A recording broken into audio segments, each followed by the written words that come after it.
So let's call the committee chairs meeting to order.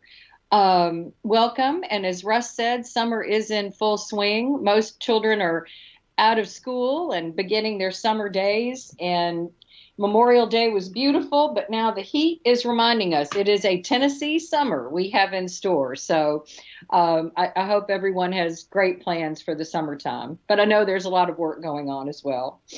As Mariah just mentioned, the meeting is being live streamed.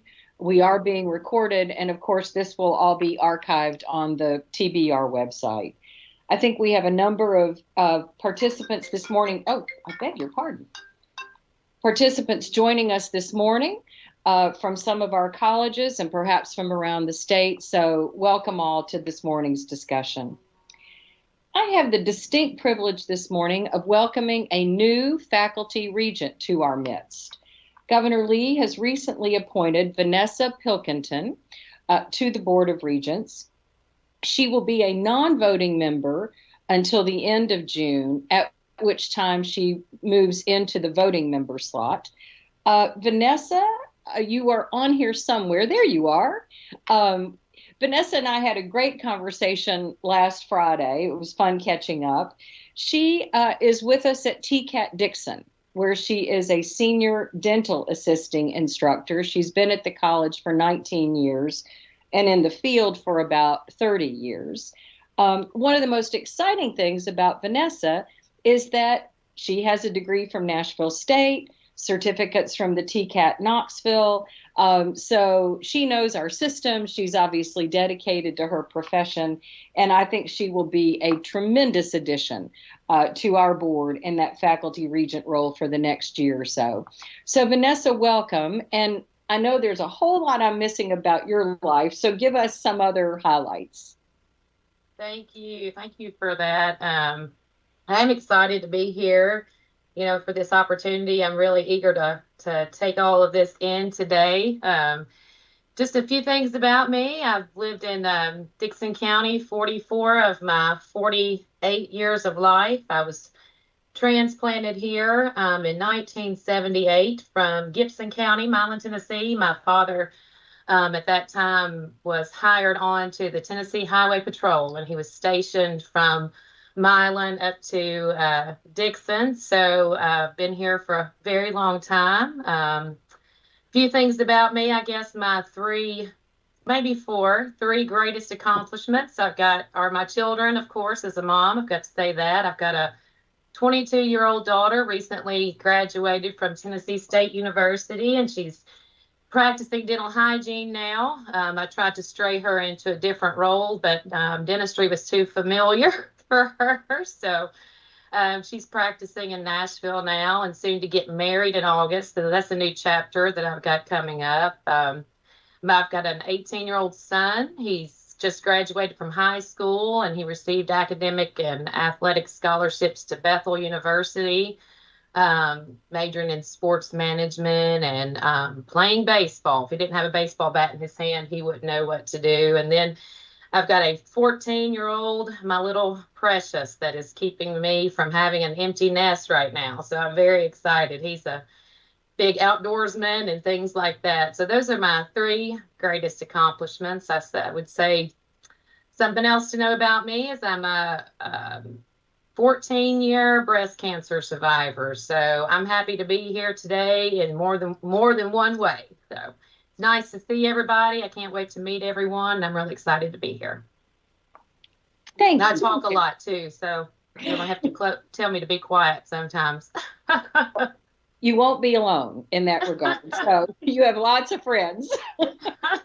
Great. Welcome. Thank you for sharing all of that with us. You have a lot of exciting things happening in your life, which is fun to know. And we will look forward to meeting you in person in Chattanooga. Yeah, I can't wait.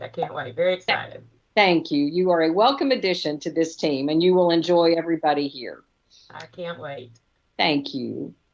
Well, with that, let's make it official and get underway. We'll ask Mariah to call the roll. And just as a reminder, we're meeting electronically, so we'll have those 2 questions to answer. Secretary Perry, you want to pick it up from here for me? I'll be glad to. Thank you. Again, since this is an electronic meeting, we do need to answer our 2 questions for the record. First, can the regent simultaneously hear and speak with others participating in the meeting? And second, is the regent alone in the room? If the answer to both questions is yes, the regent can simply answer yes to both. Anyone who is not alone should identify any other people present in the room. When I call your name, please answer these 2 questions. Governor Lee. Regent Apple. Here and yes to both questions. Regent Burdine. Here and yes to both questions.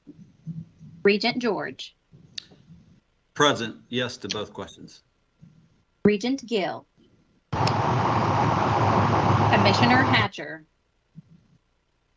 Regent Hoover. Here and yes to both questions. Regent Kastner. Here and yes to both questions. Regent Long. Regent Pilkington. Here and yes to both questions. Regent Powers. Present and yes to both. Vice Chair Reynolds. Yes, ma'am. Here and yes to both. Commissioner Schwinn. Regent Shelton. I'm here and yes to both. Regent Smith. Regent Spurgeon. Regent Barlin. I'm here and yes to both for now, but at some point I will be joined by Miss Stella, my 8-month-old granddaughter, who probably won't tell anybody anything we said. Thank you. Regent Wamp. Here and yes to both. And Regent White. Here and yes to both. Thank you. Madam Chair, your board is assembled. Thank you. The next step in this that you guys know is we now need to ascertain that we are meeting electronically as it's the most efficient and effective way with matters that require our timely review prior to our assembly in Chattanooga for our quarterly board meeting on June 15 and 16. Of course, by now, this necessity to meet electronically has been considered a non-controversial and routine item. I would propose we adopt this once again by unanimous consent.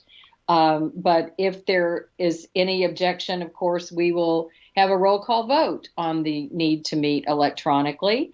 If I have no objection, the necessity to meet electronically will be adopted by unanimous consent.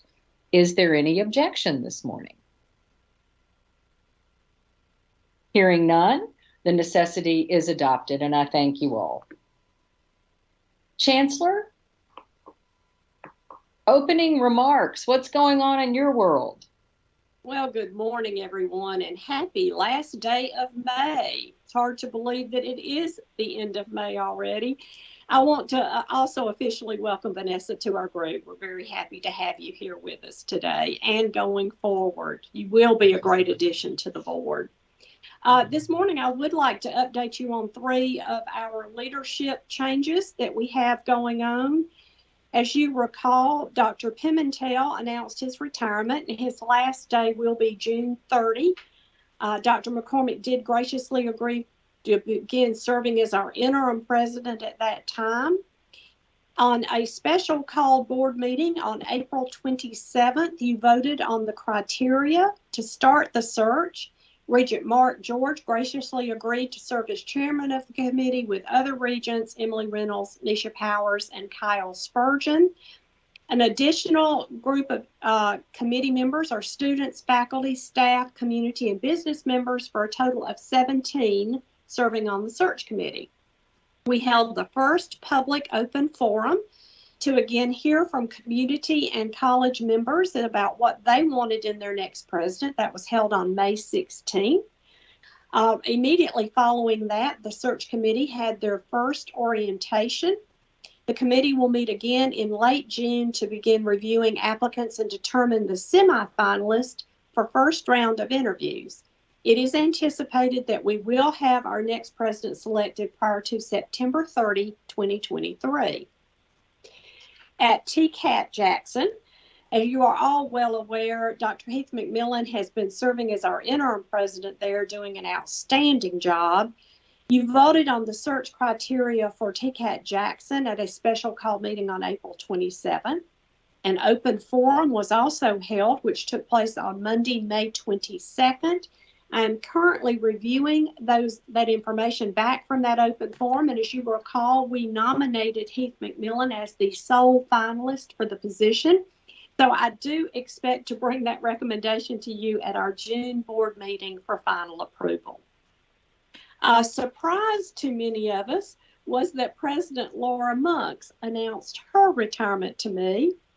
I tried really hard to tell her that she was way too young to be retiring, to no avail. She will be leaving the college September 1, 2023. The search criteria will be presented at the June board meeting for your review and approval. Regent Mary Lou Apple has graciously agreed to chair the search, with Regents Hooper and Kastner serving on the search committee, and we are still working on finalizing the other committee members for that search. So thanks to all of you for your help in that, and we look forward to finishing and conducting those great searches. So thank you, Madam Chair, and we can continue on with our great reports from our Vice Chancellors. Thank you. Any comments or questions for Chancellor this morning? All right, hearing none, as Chancellor said, we will move on. Lots happening in the search world, and to everybody investing their time in these searches, thank you. It's an important process, as we all know. With that, let me call on our Executive Vice Chancellor, Kim McCormick, who has an external affairs and workforce development update for us.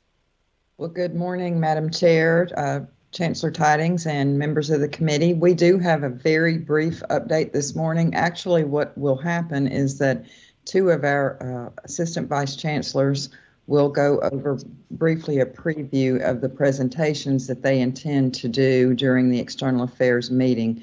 So with that, we'll go ahead and start with John Williams with the Government Relations update.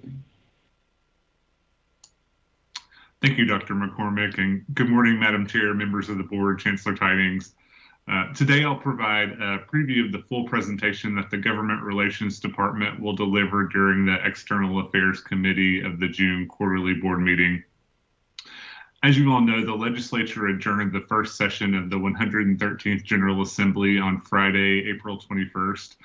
Throughout the course of the session, the Government Relations Department tracked more than 600 bills, and 157 of those were signed into law. During the External Affairs Committee meeting, I will walk through an update of some particularly notable pieces of legislation that our team tracked this year to give you an update on those.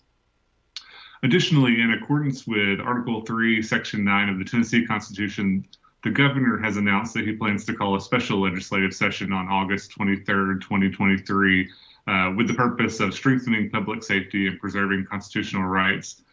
The governor's office will issue a formal call ahead of this special session that will specify the purposes for which they are to convene.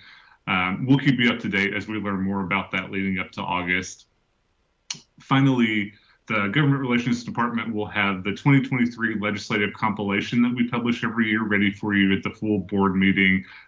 All of the public chapters have been published by the Secretary of State's office as of this week, and we're putting the final touches on that. So we look forward to getting that to you in a couple of weeks in Chattanooga. And that concludes my remarks. And if there aren't any questions, I'll turn it back over to Dr. McCormick. Do we have any questions? Okay, thank you, John. Next, Matthew Gann will do an update on marketing and digital strategy, again, talking about what he will be presenting at the board meeting. But before he does that, I am thrilled, and I want to do this morning, to announce that his team, led by Matthew Gann, has won 10 awards last week during the Tennessee College Public Relations Association meeting. It's most notably 7 awards were gold, more than any other public or private college, university, or system, including UT, I might add, in a record-breaking year for entries for TCPRA. Dr. Heidi Lemming, you received a silver award for the podcast from the Vice Chancellor's shelf, and as Matthew says, you can now say you have an award-winning podcast. Also, the SOAR invitations won gold. And I do want to point out that most of these other colleges and universities have more than double the staff and far greater budgets than ours. So our team has just performed wonderfully. So I want to personally thank Matthew, Kim, Kristen, Chad, Kazadi, Carol, Joel, Virginia, and Amy for their very, very hard work. So again, very proud of this team. We're honored to have them. Hey, Kim, So, before you move yeah. on, big Yes. round of applause. Yes. We had a great Well team. done. Thank you. We do. Well, now I'll go ahead and turn it over to Matthew, and Matthew's going to again do that preview, but also since we do have new board members, I think it would be useful if he just talked briefly about the purpose of our marketing department at the board office. So Matthew. Thank you, Dr. McCormick, and thank you, Vice Chair Reynolds, for the round of applause. I know the team really appreciates that. For those new board members, the system level Department of Marketing, Digital Strategy, and Public Relations real charge is to promote the concept of community and technical colleges and the opportunities that they provide. And we do this by elevating perceptions and informing multiple stakeholders. We do this through brand strategy, creative services, partnerships, public outreach, and when necessary, advertising. And as most of you know, one of the most valuable forms of advertising is word of mouth. And so over the last several years, we have worked to form multiple strategic partnerships with organizations and associations that have direct content with our potential students to really tell the story of community and technical colleges and the story of our system. So at the External Affairs Committee meeting, I plan to highlight two important statewide partnerships we have at TBR. Our partnership with the TSSAA, which I'm sure most of you are familiar with, which is Tennessee's high school sports governing body and its championship series, and our partnership with the Tennessee Chamber of Commerce and its Be Pro, Be Proud initiative. These two programs are strategically targeted toward high school students for both our community and technical colleges recruitment pipeline. But in addition, I think it's very important that the TSSAA partnership has direct contact with our school administrators, the principals, counselors, and most importantly, parents, and who might be our future students as well with the Reconnect program. And additionally, something kind of fun, I'll be announcing and previewing our upcoming Trucking Tennessee campaign that is set to launch in June. This campaign was made possible by one-time money put in place by Governor Lee and the legislature to create some energy around truck driving programs as a career and the pipeline of truck drivers to enhance Tennessee's logistics and supply chain operations. Again, we'll go into detail at the committee meeting in June. So happy to take any questions, or if not, send it back to Dr. McCormick. Okay. Are there any questions for Matthew? I look forward to this presentation, Matthew. And Madam Chair, if there are no more questions for External Affairs, we could go ahead and move to Workforce Development if you're ready. Hearing no questions. I know we all share your anticipation too and wanting to hear these presentations in June. That's exciting. So let's move on to more good news in workforce development. All right. Well, as you know, Dr. Jeff Sisk has been very busy and he is working collaboratively with Dr. Reed and her team in the academic affairs area, working a lot with the Department of Economic and Community Development. That partnership is going very well. He's working with other agencies, state agencies across Tennessee. So he's been a very busy man. And at this point, I would like to turn it over to Dr. Sisk so he can give you a preview of his presentation. Thank you, Dr. McCormick, and good morning, all. Vice Chair Reynolds, Chancellor Tidings, members of the board. I appreciate the opportunity to talk to you today, give you a preview of what we'll be talking about at our June board meeting. If we go to the next slide, thank you. For the new board members, and as a reminder to our continuing board members, the Workforce Development Committee meets twice per year. That's at the June and the September board meetings. The agenda that I'm going to hit the highlights here. We'll do one thing that the chancellor asked me to do when I came to the board office was to bring with me the truck driving curriculum responsibilities.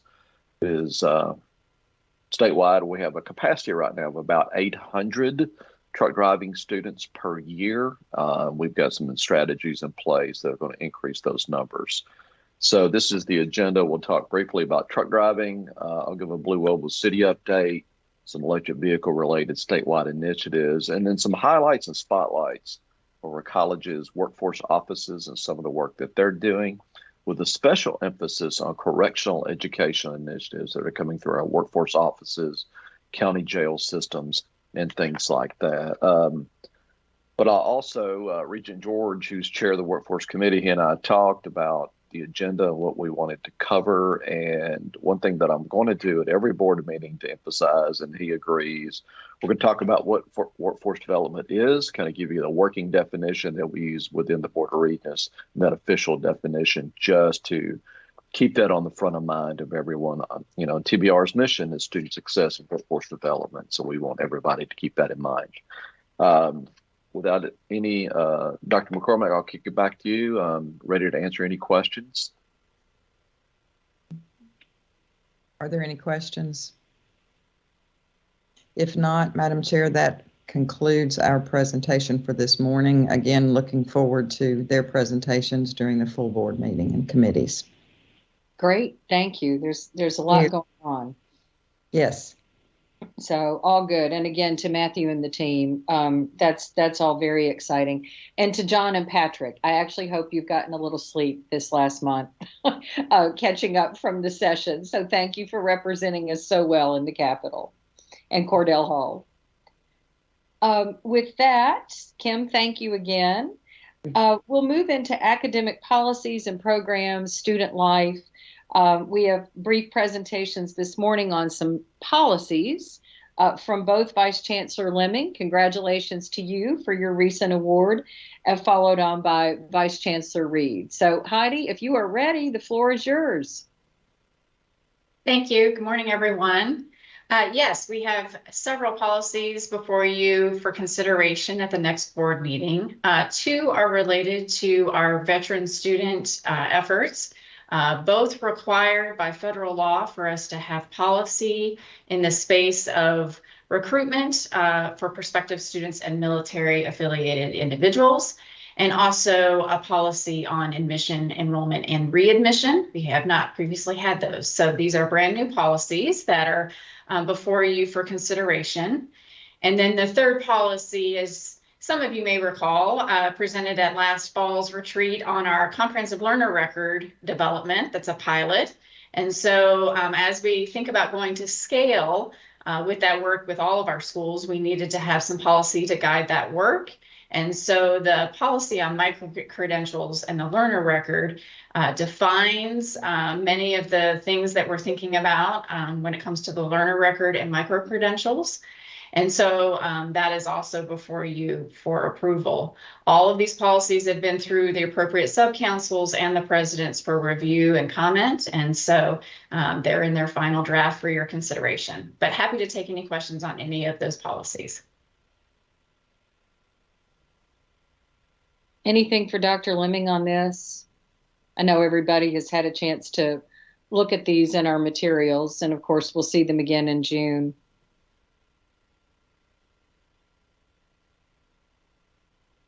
All right, it's a quiet crowd this morning. Thank you, Dr. Lemming. I think we're good for now. Thank you. Dr. Reed. Good morning, Vice Chair Reynolds, Chancellor Tidings, and members of the board. Before bringing to you two new programs that are new to TBR, I would like to provide some context to you all on revisions to the academic approval process. This will be coming to the June board meeting, but whenever we have new programs to the state, we like to spend a little more time in this committee meeting walking through that. Next slide, please.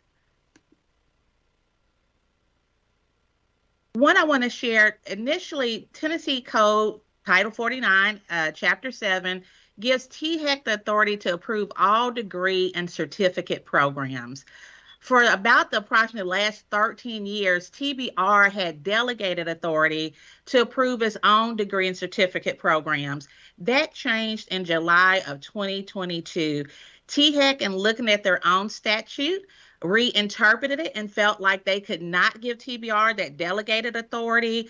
And so they made a change to the approval process for academic programs. THEC Policy A 1.0, New Academic Programs Approval Process, was improved in July 2022 by the THEC Commission, and it clarified that THEC would now approve any TBR associate degrees that were new to the state. And new to the state really means that no community college has yet offered that degree program.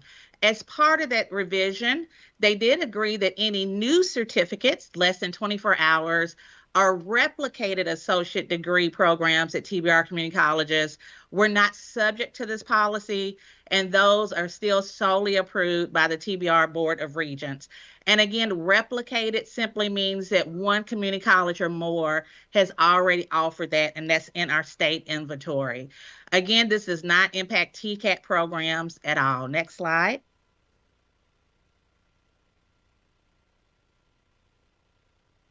Could you go back one more slide? Thank you. The key revisions in their policy, it did maintain the same requirements for community colleges that they submit a letter notice. And that letter notice comes to my office that they want to offer a new degree. We give them 30 days and we respond that they can move forward with the development of that degree. They maintain that academic programs still had to do a program proposal, NAP. That proposal comes to the Office of Academic Affairs. That is the full proposal that you see in your materials. My office reviews that to ensure it's comprehensive, or if there's need for any modifications before that comes to the board, that continues. And again, all community college programs still will go through post-approval monitoring. The key changes of this policy for TBR are as follows. Now, after approval of a new associate degree new to the state by the board, the chancellor designee must now submit a written request to THEC to be on the next commission agenda so that they can approve our associate degree program. We also need to send them documentation of the TBR board approval and all academic program materials. The new change is that now this requires a presentation of this new degree program at the commission meeting and approval by the commission before a community college can now implement a new degree program. What this means on the ground level is that colleges must now plan earlier to account for this process. We have asked at the sub-council meetings for colleges to back their submissions up instead of the 30 days that they're used to up to 3 months in advance. That gives us time to review those proposals for changes, as well as for THEC to review that before it comes to the board. This also includes a site visit. So all of the new programs either have a virtual or in-person site visit, so we can ensure comprehensiveness of the program. And that has to happen before we even come to you all. What I have done to make sure we get ahead of this process is that we have invited THEC to join us in the reading of the proposal as soon as we receive it, as well as invited THEC's academic leadership to join us on the site visits. That way, if they have any concerns or want modifications, we can do that before we request to get on their commission. The other thing is that after this process, once you approve it and I request to be on that board, THEC does have the opportunity to review it and could ask for additional information before they put us on the agenda. It is not an automatic placement on their agenda. That is why we're including them earlier in the process so that we can meet those expectations as well. We are also looking at TBR policies and guidelines to revise those to go along with these changes, and you will see those coming hopefully at the next board meeting in the fall. So let me pause there before I introduce new programs, because this is a new change. This is the first time TBR is running new academic degree programs through this process. So I want to make sure we have a chance to answer any questions about what that looks like. Hey, Jonathan, I do have one quick thing and sort of one comment and question. Will this also apply to the LGIs? Yeah, it is always applied to the LGIs. Oh, okay. So they have always presented at the commission and had to have their approval. TBR has not had to take our programs forward for about 13 years because we had delegated authority until this policy change last summer. Okay. If I could interject here, actually, the policy was reinterpreted. They felt like their legal counsel decided that we've been doing it wrong for 13 years by approving this ourselves.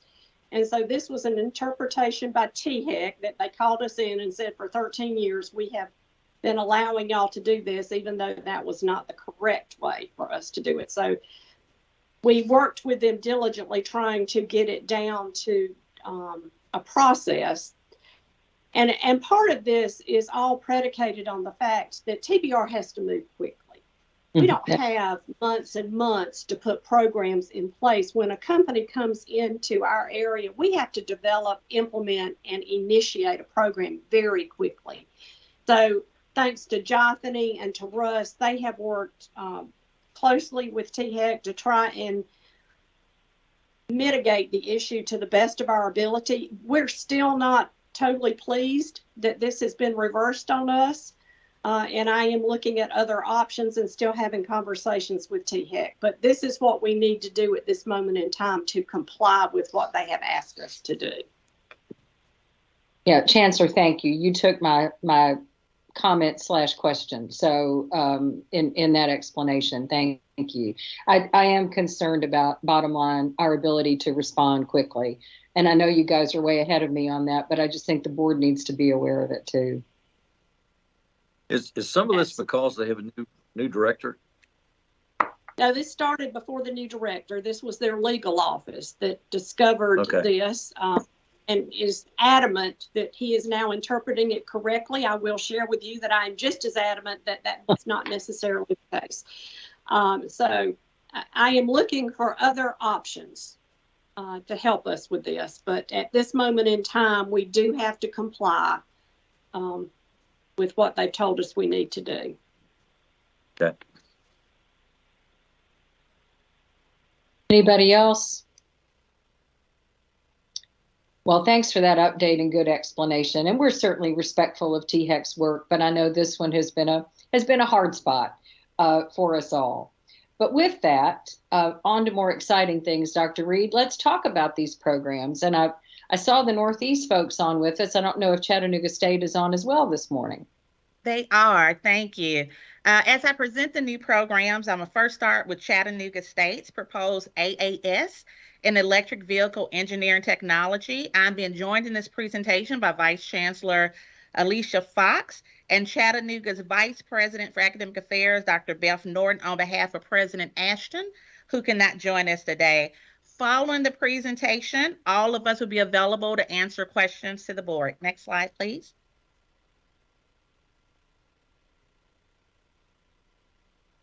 Chattanooga State is proposing an Electric Vehicle Engineering Technology Associate in Applied Science degree.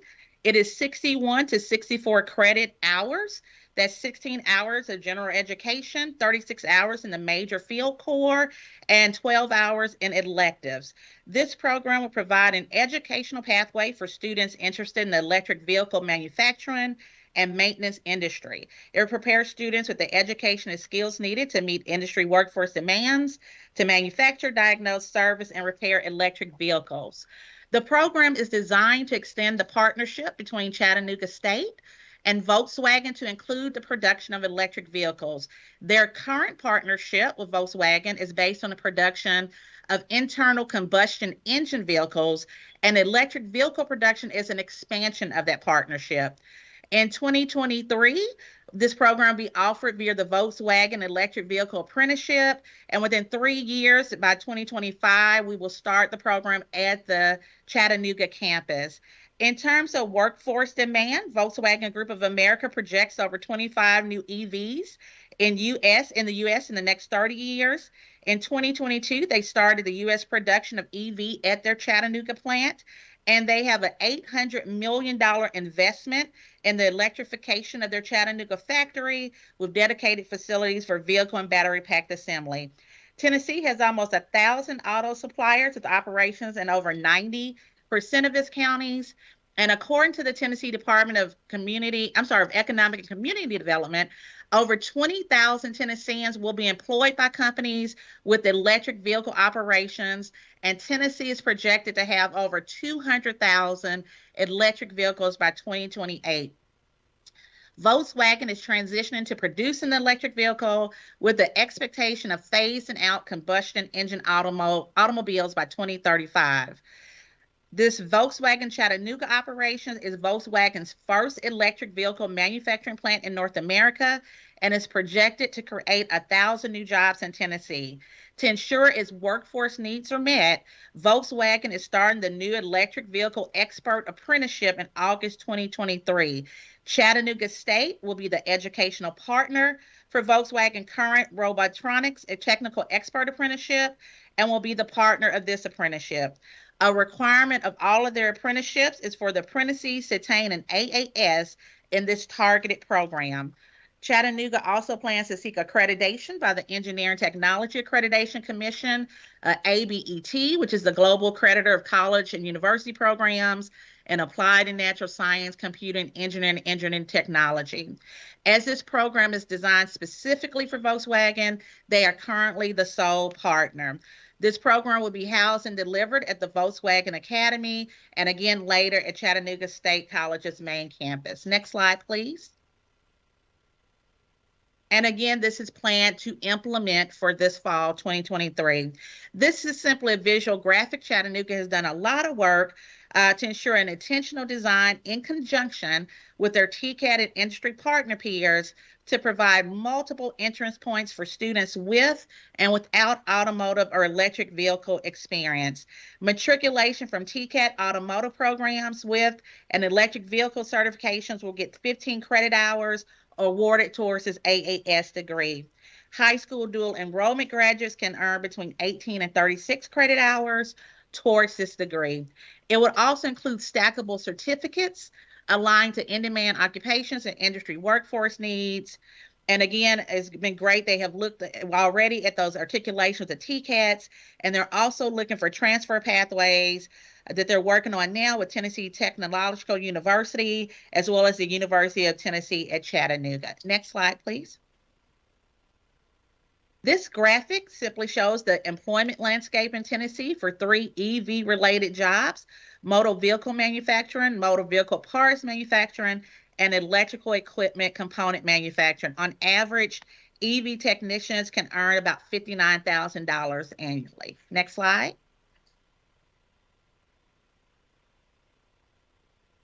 This program aligns really well with the Drive to 55 and the Tennessee Workforce Development Goals to provide a well-trained workforce, as well as alignment to their own mission and the state master plan.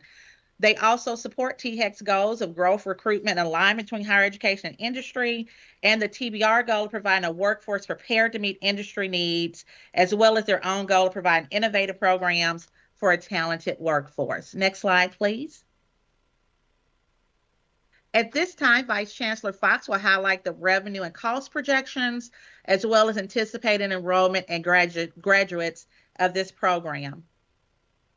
Vice Chancellor Fox. Thank you, Dr. Reed.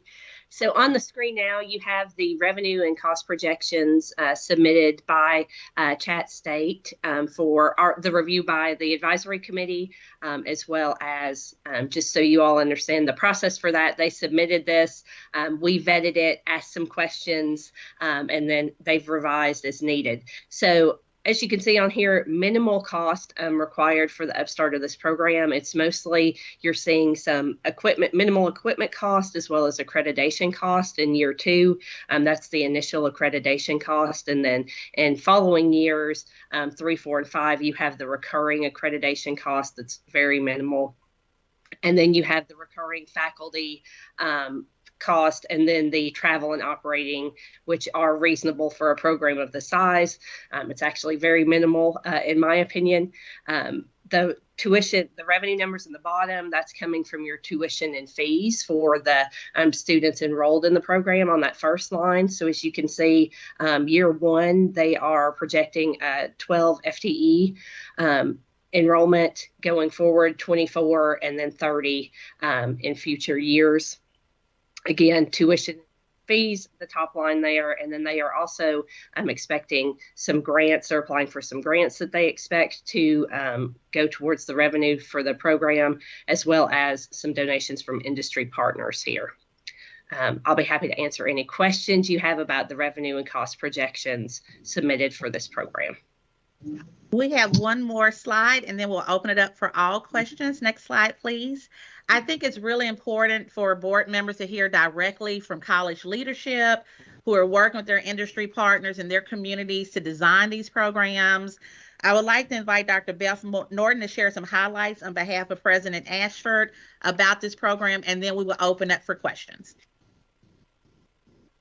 Thank you, Dr. Reed.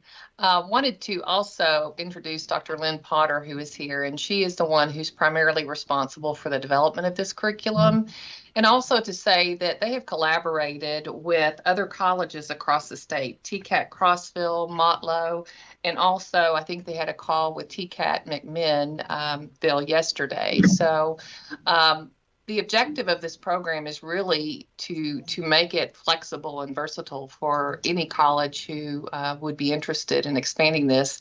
And, you know, of course, as we see, there's going to be a great demand. And I'm sitting on Tennessee Department of Transportation meeting and hearing, I almost feel like we're behind at this point. You know, it's growing so quickly and the need and the demand. So it's crucial to our relationship with VW, but also this degree would allow our students to graduate and go to our local car dealerships to obtain jobs. And doing a quick review of our service area, about 26.8% of our students have some college or an associate's degree. And last year, Dr. Ashford created a vision for our college, which was by 2027, we would graduate 5,000 students with a credential that will provide a family-sustaining wage. And we're really focused on that family-sustaining wage. And as Dr. Reed shared with us just a moment ago, the salary for these technicians can be $65,000. And the average salary I think I saw was $49,000. So this is a great potential for our students to have that family-sustaining wage. And also for them to have multiple opportunities, entry pathways into the program, working with non-credit to credit, which is certainly something we are moving toward to try to make that as seamless as possible. And I think in addition to this program, there's, and Dr. Potter can jump in here, we have 2 certificates planned for more short-term training for upskilling employees, and that'll come through the approval process a little bit later. And I would just allow Dr. Potter to step in and add anything she'd like to add at this point. Thank you, Dr. Norton. Yes, I want to reiterate this program is not just for Volkswagen. We were very intentional in trying to make it where it's replicable across the state. We are leading the charge because Volkswagen needs this. In August, they have been very integral in telling us what their needs are. And when we were talking to other colleges across the nation and the state, their similar needs, the Volkswagen specific content will be entered in when the students are taking the classes at Volkswagen. We're excited about this program, and when we're talking to our industry partners there's a lot of electric vehicle, electric battery conferences going on and workforce development going on, and they are all very excited about the program and where we're going with it. Thank you. And as a final note to add to that, following approval, Dr. Tom Sewell, Associate Vice Chancellor, will be bringing all the community colleges together to duplicate this program. And Dr. Jeff Sis will also be sharing this program with Ford because we think it's going to be a great feeder to the TCAT program that they're all developing now around the electric vehicle production technician. This will be the next level to that. So we do have plans for this to scale up statewide. At this time, we will open it up to questions, and anyone on the committee can help answer those. Thank you, sir.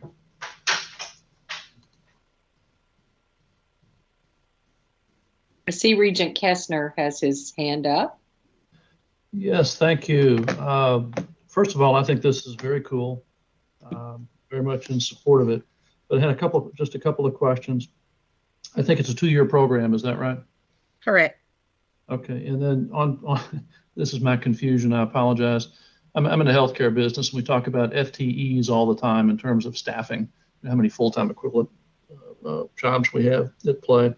And on electronic page 37 that I was reading earlier this morning, it presents in year 2, for example, the full-time head count, which I think is students, is 24, but it says the FTEs are 51.2, and I'm puzzled as to how the FTE number was calculated. Lynn or Beth, you all like to talk about that since that's your work? I'll be happy to talk to you about that. We calculate FTE by number of students times credit hours divided by 15. And we will have dedicated students, 12, a cohort of 12. And in that first year, they'll take 18 to 20 credit hours. And then in the second year, they'll take the remainder. So it's very heavy intensive on the first year for the students. And that's how we calculated those FTEs. Okay, so it's just students times credit hours divided by 15. By 15? Okay. Mm-hmm. Okay, it still seemed surprisingly high to me, but I'm sure you're doing it right. So thank you. You're welcome.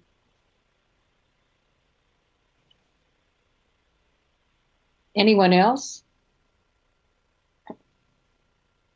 Regent Wamp, this is good news for your community. If you're still with us, I know you might have to come and go some this morning. You may have stepped away. It's good news for the state, so it's very impressive.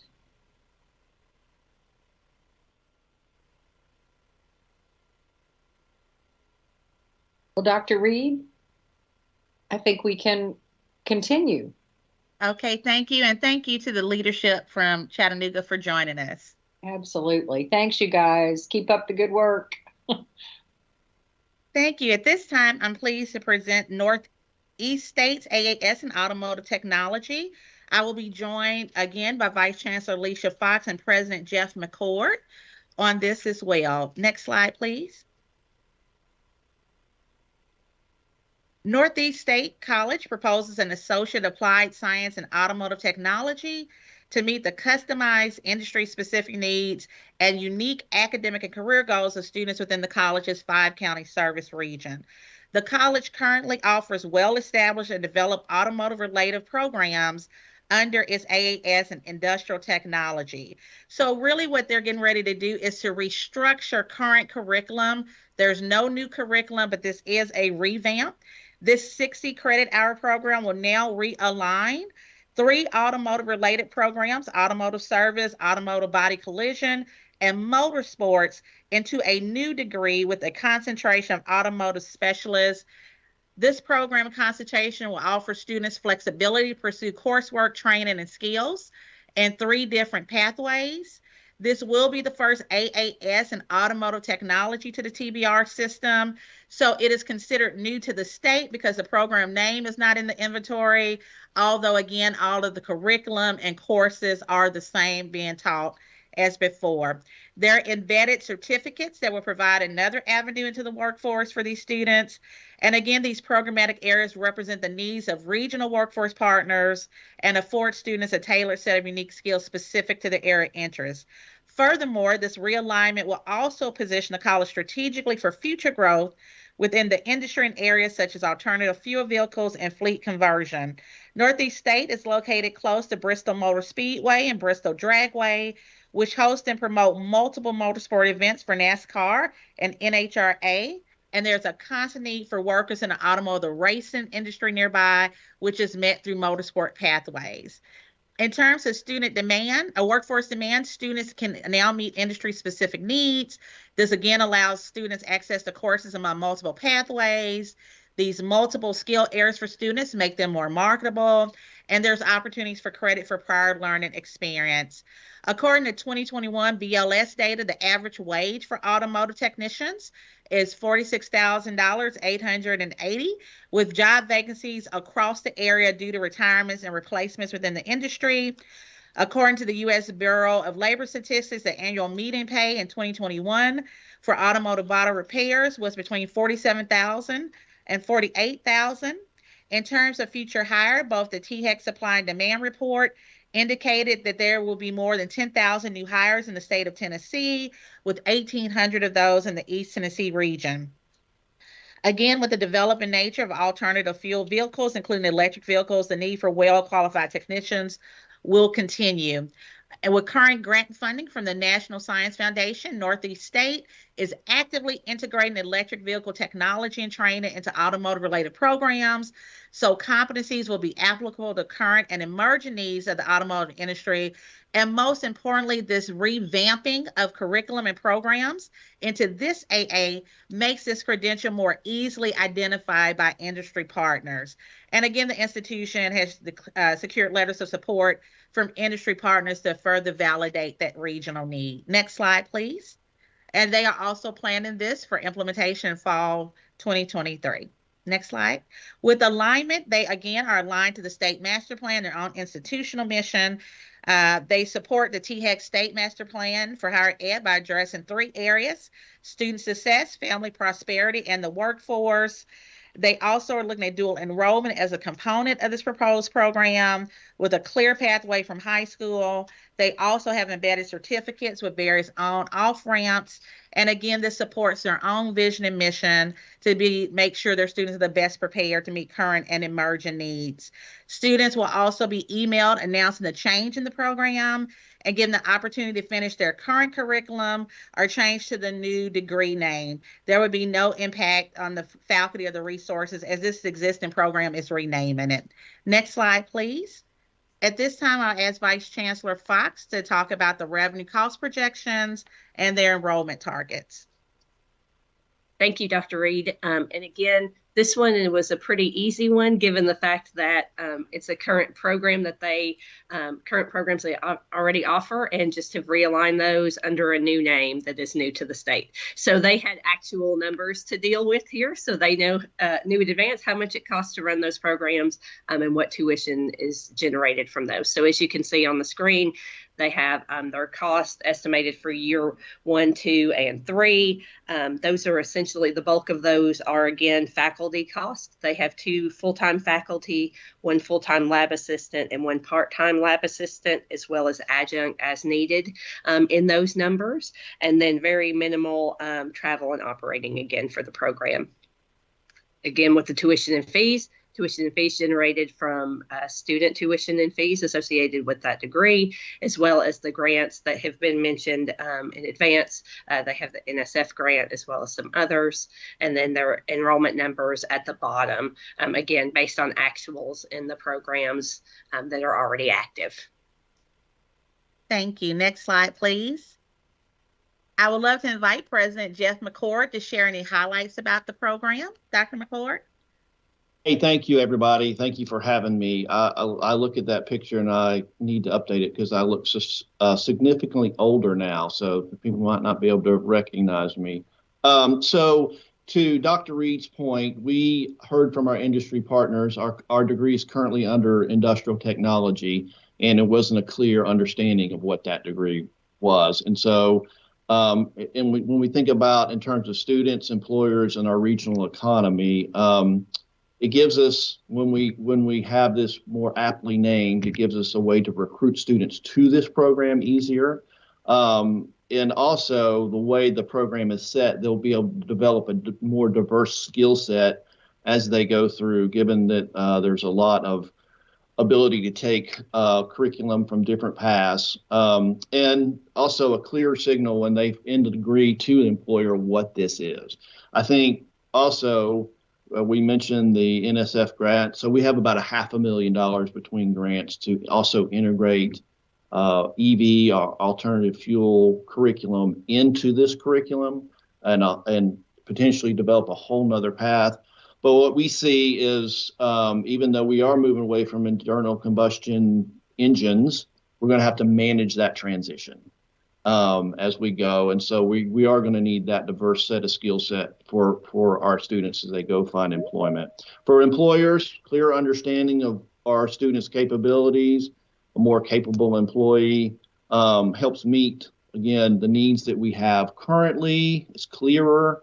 Also future needs as we, again, integrate the competencies around alternative fuel vehicles. And I also have Dr. Connie Marshall, Dr. Nathan Weber with me today, so we'd be happy to answer any questions. Thank you, Dr. McCord.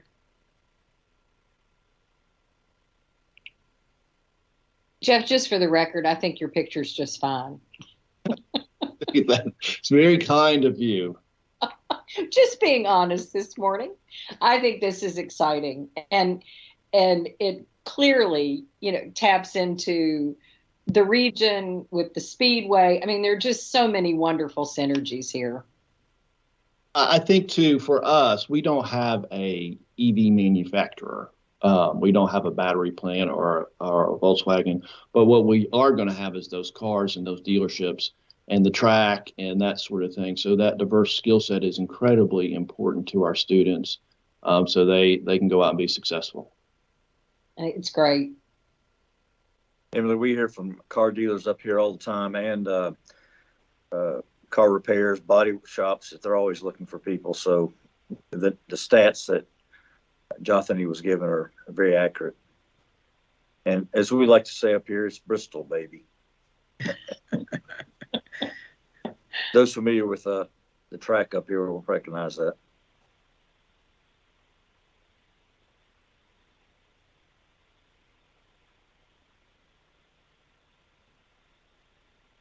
If there are no other questions, oh, I'm sorry, Regent. No, I do just have a quick one based on the new THEC policy you outlined to us. So presumably we approve both of these, well, at least to me, what appear to be very worthy efforts for us going forward. Presumably we approve these June 15, 16, and then this goes on to THEC. When is their next meeting, or what timeline are we envisioning to get this, pun intended, since we're talking about Bristol, over the finish line? Sure. So when you all approve, this would come to you all on June 15th. June 16th, I will email THEC to ask to be placed on that agenda. That meeting is July 20th. So then on July 20th, I would present both of these for approval at the THEC commission meeting. Okay. And that's lining up then well for fall semester for both Chattanooga State and Northeast? Yes, they would be able to start. They cannot start or advertise until after that. So it's a little tight, but it will give them time to start the program, yes. Okay. Anybody else have anything for Dr. Reed? Dr. Reed, I think you might have been about to make a closing comment. I apologize. Oh, no, I just wanted to share if there were no other questions, and that concludes my presentations, Regent. All right, thank you. Well done. Thanks to Northeast State and Chattanooga State for all the hard work that's gone into this. We look forward to acting on this next month, although it is right up on us. So June 15. Thank you. Dr. Fox, I believe you are back up for more finance updates for us. Yes, thank you, Vice Chair Reynolds. I am, and we have a lot of finance and personnel and comp at the June board meeting. So I'm going to tackle those two together, if you don't mind, just in a brief overview of the topics that I'm going to be bringing forward at our June board meeting. So we'll kick off with finance and budgets. So budgets from the 46 campuses, including the LGIs, have been received and are still being reviewed by our staff. If you recall, we prepare and submit 3 budgets per year for your approval. So at the June board meeting, we will be presenting 2 of those 3 for your action. So we will submit the current budget estimate, which is for FY 22-23, as well as the proposed budget for FY 23-24. The current budget estimate is the last budget for the current fiscal year. So it includes final adjustments to the current year budget and is the budget against which final year-end actual amounts are compared. The proposed budget is based on the level of state funds recommended in the governor's proposed budget, as well as early estimates of factors such as enrollment growth and availability of federal funds. At the June meeting, we will provide for you various summaries of revenue and expenses from our campuses.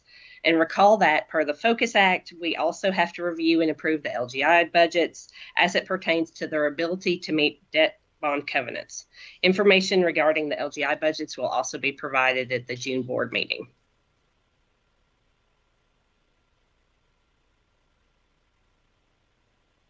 And then moving on, if there's no question, and I'll stop on each section because there are quite a few. Any questions about budgets that'll be coming forward in June? Looks like none. I'm going to keep powering through. So we will also bring forward our tuition and fee recommendations at the June board meeting. So at the May 11th THEC Commission meeting, THEC voted to set a binding tuition range of 0 to 3%. So as background, in November 2022, the Commission approved a 0 to 3% guiding tuition and fee range for 23-24.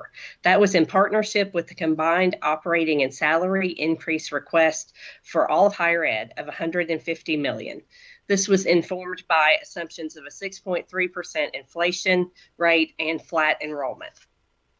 This recommendation ensured that most institutions could maintain the same total revenue per full-time student as in 22-23, while continuing to center affordability for Tennesseans.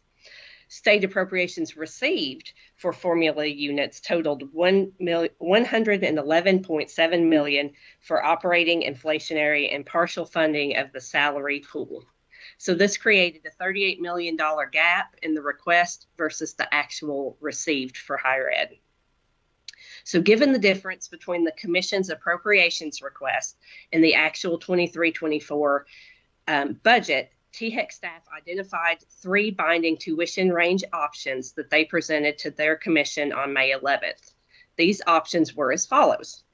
Option 1 was to set a binding tuition and fee range with maximum increases of 5.5%. Staff identified that expanding the range from 0 to 3 to 0 to 5.5 would allow institutions the additional flexibility needed to fully recoup the unaccounted for estimated $38 million needed for operating increases. This action would provide most institutions the opportunity to maintain inflation-adjusted revenue per FTE for 23-24. The second option that the Commission considered was to set a binding tuition and fee range with maximum increase of 3%. That means the range would be 0 to 3%. This action would cause all institutions to receive lower inflation-adjusted revenue per FTE than received in 23-24, despite one of the largest investments on record in higher ed, requiring that different institutions implement varying levels of cost reduction measures. Their final option, option 3, was to set a binding tuition and fee range with maximum increases between 3 to 5.5%. This would create a middle ground between fully recouping and fully foregoing the $38 million needed for operating increases. This would provide institutions the opportunity to maintain inflation adjustment revenue per FTE in 23-24 while requiring others to cut costs. So at that May 11th Commission meeting, the Commission approved option 2, which was the binding tuition range of 0 to 3%. So TBR staff will be bringing forward our recommendations for tuition and fee levels for 23-24 at the June meeting for your approval. Our staff completes a similar exercise to that of THEC staff, in which we evaluate the impact on each of our colleges and make a recommendation to this board for consideration and approval. You will be considering tuition and fee levels for both community colleges and the colleges of applied technology at this meeting. In addition, any mandatory, non-mandatory fees will be submitted and recommended by THEC staff will be presented during this committee meeting as well. Examples of non-mandatory fees include specialized course fees such as welding or HVAC fees. I will pause here to answer any questions you might have about the tuition and fees recommendation we will be bringing to the June board meeting. Hey, Chancellor, any technicolor from your end on this range or what you're thinking about for us in June? Yeah, we are going to go to the top of the range. Based on the calculations that we had, we were really hoping that THEC was going to go a little bit higher. If, as you heard Dr. Fox explain, with the COVID dollars that the colleges had been able to kind of that backfill with the loss in enrollment, those have been used completely now. So we are at a point where we were going to need to ask, we really wanted to ask more for the 5, but since they went down to the 3, I'm sure that we're going to need to go to the full 3% tuition range on this one for our colleges, for them to be able to do what they need to do over the course of this next year. As y'all have all had happen at your own home, the cost of inflation is being felt at our colleges. Everything from electricity to food to water is costing more. And so we need to help them figure that out. Alicia, you had those figures on the cost of the students. Of course, we're going to share that with you at the June meeting. We don't ever like to go up on students. We've been very fortunate that we've been able to hold that to 0 over the last couple of years, but circumstances are going to require us to go up. It's do you have those figures handy, Alicia? I don't have those in front of me about what that would mean for each one of the students for TCAT and for community college. Sure. Yeah, and just to speak a little bit to that, 3% is the maximum of the range, and 3% was what it would cost our community colleges just to fund their portion of the salary pool. So we're not even getting into inflationary costs at that point. It would take 3% just to fund the salary pool that we're required to have for community colleges. A little bit less for TCAS, but they're close. And I'll pull that up real quick. I'm going to approximate because I did not have it in front of me. It was going to average around the difference that a student would see would be around $110 a semester change for that. I think for the TCATs, it was around 75. It was really minimal. But I will have the exact numbers, and we'll present all those in the materials as well and talk about how we calculated those. But yes.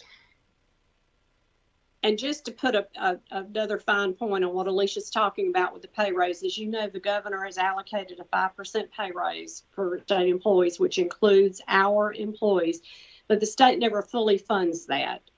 So the extra 3% is what we need just to meet that pay raise that has been granted by the state. So we are going to have to tighten belts and do some things a little bit differently at some of the colleges. Again, I also want to quickly state that we are in good financial state at our colleges due to the very astute management of the dollars at each one of our colleges. And we are never trying to make money on students. We just need to break even so that we can pay the bills. And that's always our goal there. And we will be able to do that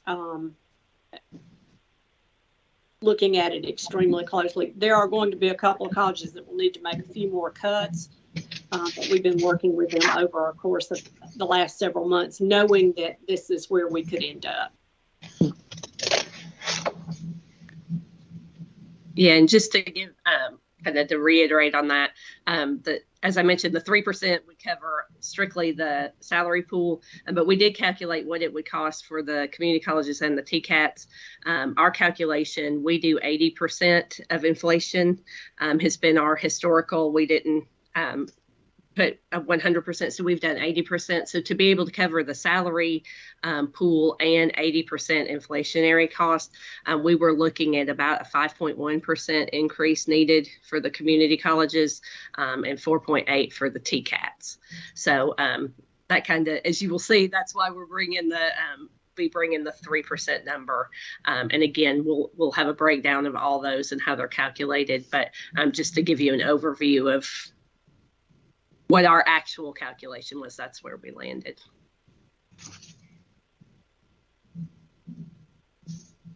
Anybody else with questions or comments for Dr. Fox on this, or Chancellor? All right, more to come. Good overview. Keep going. All right. So moving on to personnel and comp, which also has a financial component to each of these. As is customary in the June Personnel and Comp Committee meeting, will include the review and approval of executive incentive compensation plan payments. Please note that we will only be bringing recommendations for the community college presidents and the chancellor at this June board meeting. The Council of Occupational Education, or COE, which is the accrediting agency for the TCATs, has notified us of a change in their data availability schedule, which will make it impossible for us to have the data to bring this to you at the June board meeting. So normally they would provide this at the end of May. They've told us now it's not going to be available until the end of June. So we will bring the TCAT president executive incentive comp plan payment recommendations, that's a mouthful, at the fall board meeting. So to provide you just a little bit of background information on what the Executive Performance Incentive Plan was, it was approved at the June 2013 board meeting. It was created at the request of board members to address the gap between the average market salaries for presidents and the chancellor and the current compensation level for these officials.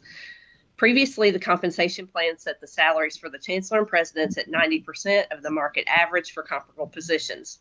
Last year, the board approved a new compensation plan for the presidents and chancellor, setting the salaries at 100% of market to help recruit and retain quality performers.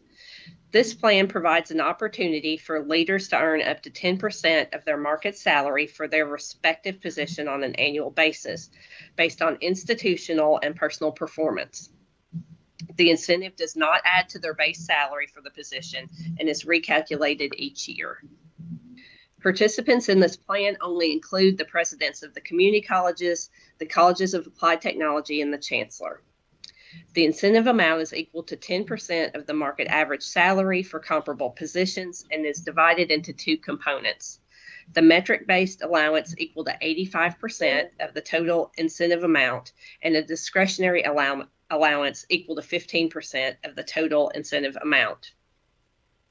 The primary incentive measurement for the community college presidents is their change in weighted formula outcomes at each of the institutions. The change in total weighted outcomes for the system is calculated in a similar manner and used to calculate the weighted outcome growth allowance for the chancellor.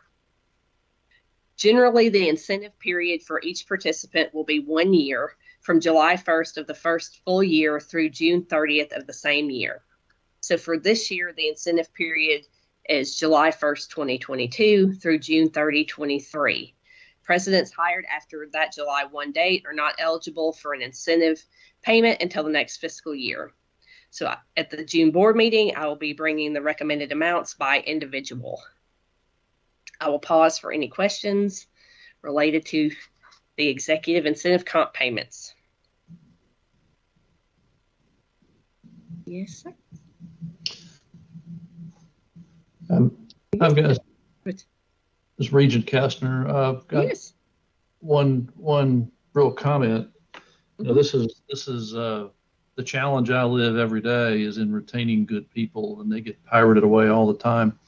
And the real challenge behind that is the definition of market rate seems to run away from us very quickly, and not just once a year. And so, you know, to me, the challenge of this, I don't disagree with any of this architecture, but the challenge is really having a good current perspective on what is market rate. Yeah. I don't know how often you update it, but you know, you I will cheer you on and try to figure that out. It's very challenging in today's economy. Yes. No, thank you, Regent. Yeah, and to speak to that, so that it is very difficult, and the market value does change very quickly. So for the system office and for our TCATs, those were a compensation plan was just updated for them last year. So June 2022, that new compensation plan finished.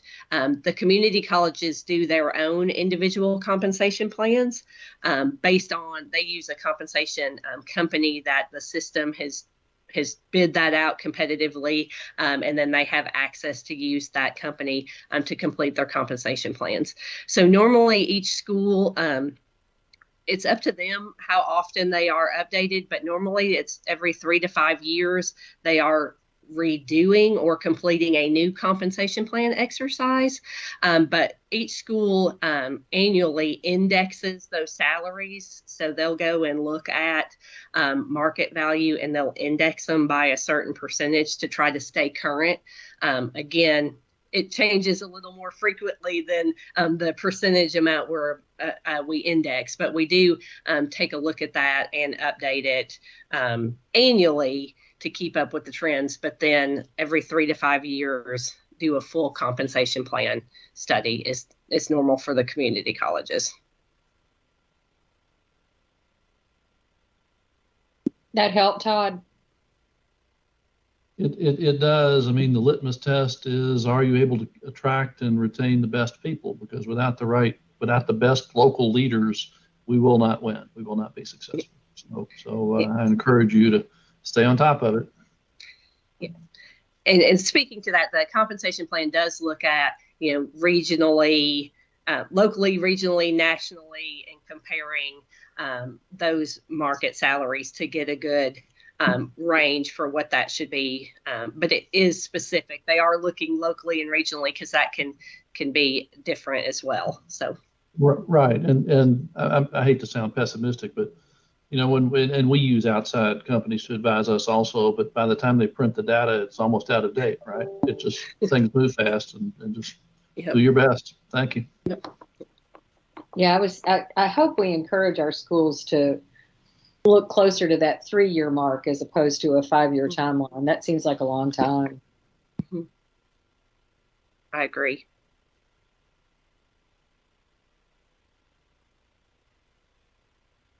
Further questions on the comp plans before I move into the next part? Keep going. All right. So following this committee chairs meeting today, the Personnel and Compensation Committee will meet in a special session to review and approve the system-wide compensation strategies for 23-24. So speaking to the previous tuition and fees, we'll talk a little bit about the salary. So in general, the governor's state budget proposal includes that the salary pool should be created and identifies a percent amount that this pool should be each year. For 23-24, that pool amount is 5%. State appropriations fund a portion of this pool, and then our colleges fund the rest through other revenue sources.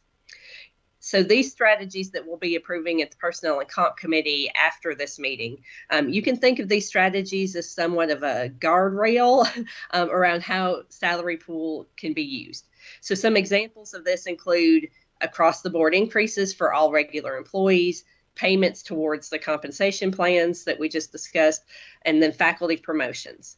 Once the compensation strategies are approved today by the Personnel and Comp Committee, the colleges will be required to submit their individual strategies to the system office for staff presentation at the June committee meetings for board review and approval.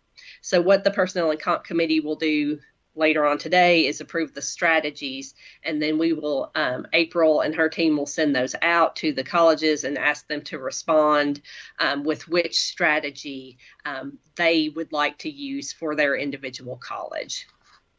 So more to come on that, but we will be bringing those compensation strategies to you all at the June board meeting for approval as well.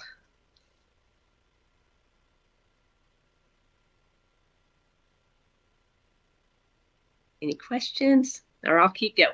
All right. And then the last few items we'll be bringing other personnel and comp and finance items that we'll bring forward at the June board meeting.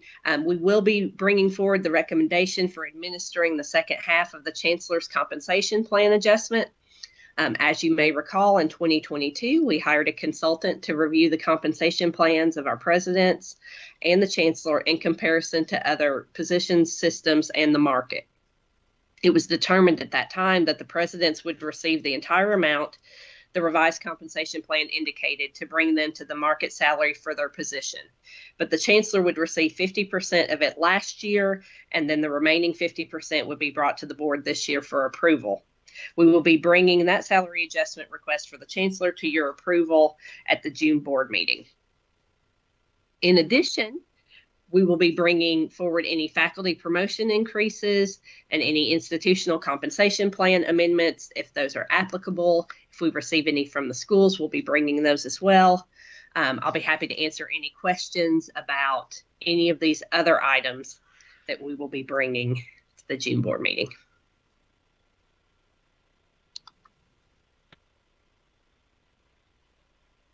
And if not, that concludes my informational report. Well, Dr. Fox, you've had just a few things going on. Just a little bit. Just a little bit. Thank you. Anybody else on this? All right. Thank you. Good job. We'll look forward to hearing more here in the next 3 weeks. And finally, in this section of our agenda today, I believe our General Counsel, Brian Lapps, has some proposed policy revisions we'll be taking a look at. Thank you, Madam Chair. Good morning, Dr. Tidings, members of the board. I'm going to go over 4 policy revisions today. They're all really driven by changes in statutes, both state and federal. So it should be relatively quick and I hope relatively non-controversial. Next slide, please. The first one is a change to the firearms and other weapons policy. The only piece of legislation that made it through the General Assembly this year affecting how handguns are carried on college campuses is a minor expansion allowing part-time employees who are retired law enforcement officers who are retired in good standing with at least 20 years of service to carry a handgun. Recall that currently only full-time employees may carry a handgun.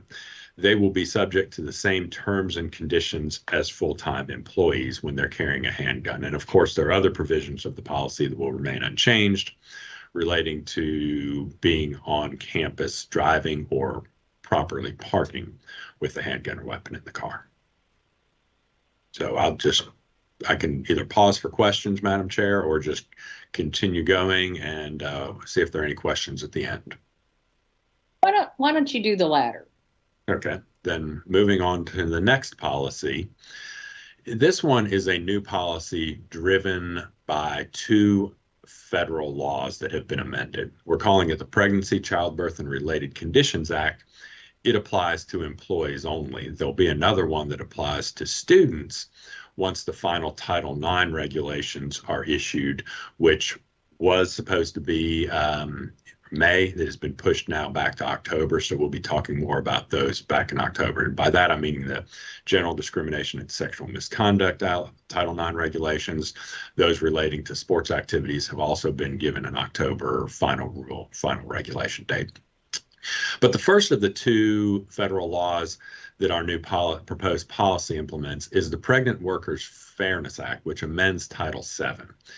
If you're familiar with the Americans with Disabilities Act, this is very similar to the ADA in it provides that employers must make reasonable accommodations for pregnancy, childbirth, and related conditions. So I think we're already doing this as a general rule. This does not seem like it will be anything substantial for the colleges to comply with. And, for us, it's just not really that big of a regulatory lift, I don't believe. The second of the pregnancy-related statutes is the Providing Urgent Maternal Protection for Nursing Mothers Act, abbreviated to the PUMP Act, and it amends the Fair Labor Standards Act, and it essentially requires that employers provide nursing mothers to be given a time and a place to express breast milk.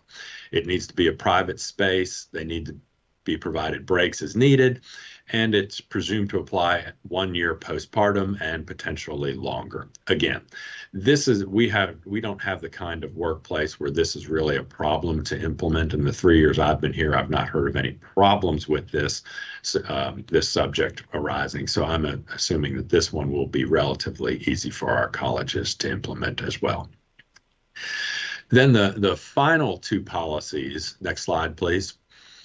The final 2 policies bring us in line with the governor's proposal and what passed the legislature, and will bring us into alignment with the other state agencies, as well as the colleges and universities, is to provide 6 weeks of paid parental leave.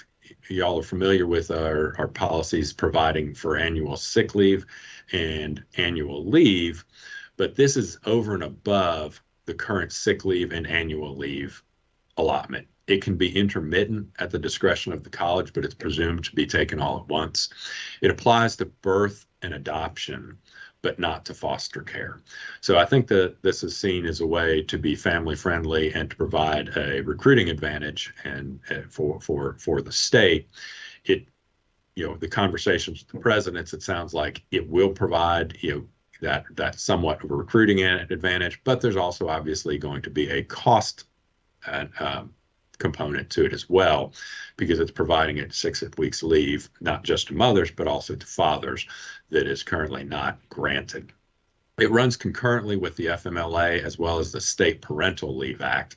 So a new parent can take essentially up to 4 months leave, longer if medically necessary. The 6 weeks total leave applies only during the first 12-month period postpartum or post-placement of adoption, even if there are multiple children. And then the final policy, next slide, please, are what I'm really calling conforming revisions to the family medical and service member leave policy. It basically says that you get 6 weeks of paid parental leave, and then it refers the reader to the parental leave policy. So really, this is just to make sure that the two policies work in sync. So with that, Madam Chair, I'll be happy to take any questions. Comments or questions on any or all of these four?